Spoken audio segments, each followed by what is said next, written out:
Sama-sama nating abangan ang 7 short films na Ganito Tayo Kapuso na tatalakay sa 7 Filipino core values. Kasama sa mga gaganap sa short films ay ang ilan sa ating favorite Kapuso stars. Kilalanin natin sila sa chika ni Aubrey Carampel.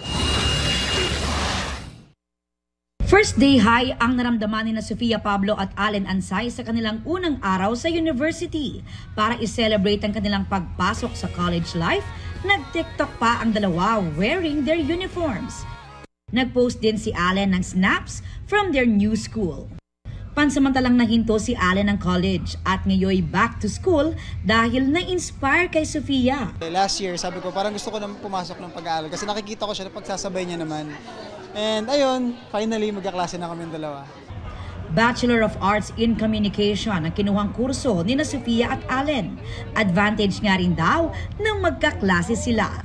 Na-feel namin na mas sa career path namin and work namin yung comms. At least mas matutrain din kami kung paano behind the camera. After ng klase, dumalo sina Sofia at Allen sa exclusive premiere ng Ganito Tayo Kapuso, kung saan tampok ang 7 short films na tumatalakay sa 7 Filipino core values. Featured sina Allen at Sofia sa pelikula tungkol sa pagiging mapagmalasakit sa kapwa. Dumalo rin si Mikey Quintos na tampok sa short film tungkol sa pagiging makadiyos. Actually, I'm honored na sa amin na-trust yung isa sa mga, for me, ang pinaka-importanting value.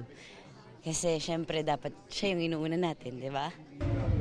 May short films din tungkol sa pagiging masayahin, maabilidad, makabayan, mapagmahal sa pamilya at malikhain.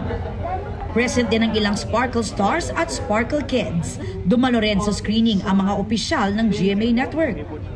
Mapapanood ang GMA Ganito Tayo Kapuso sa GTV Blockbuster Blowout sa August 17 sa Trinoma Cinema. Pati sa GTV G-Flix, iHeart Movies, Heart of Asia Channel, at sa GMA. Gayon din sa GMA Pinoy TV, GMA Live TV at Kapuso Digital Platforms. Aubrey Carampel, updated sa Showbiz Happening.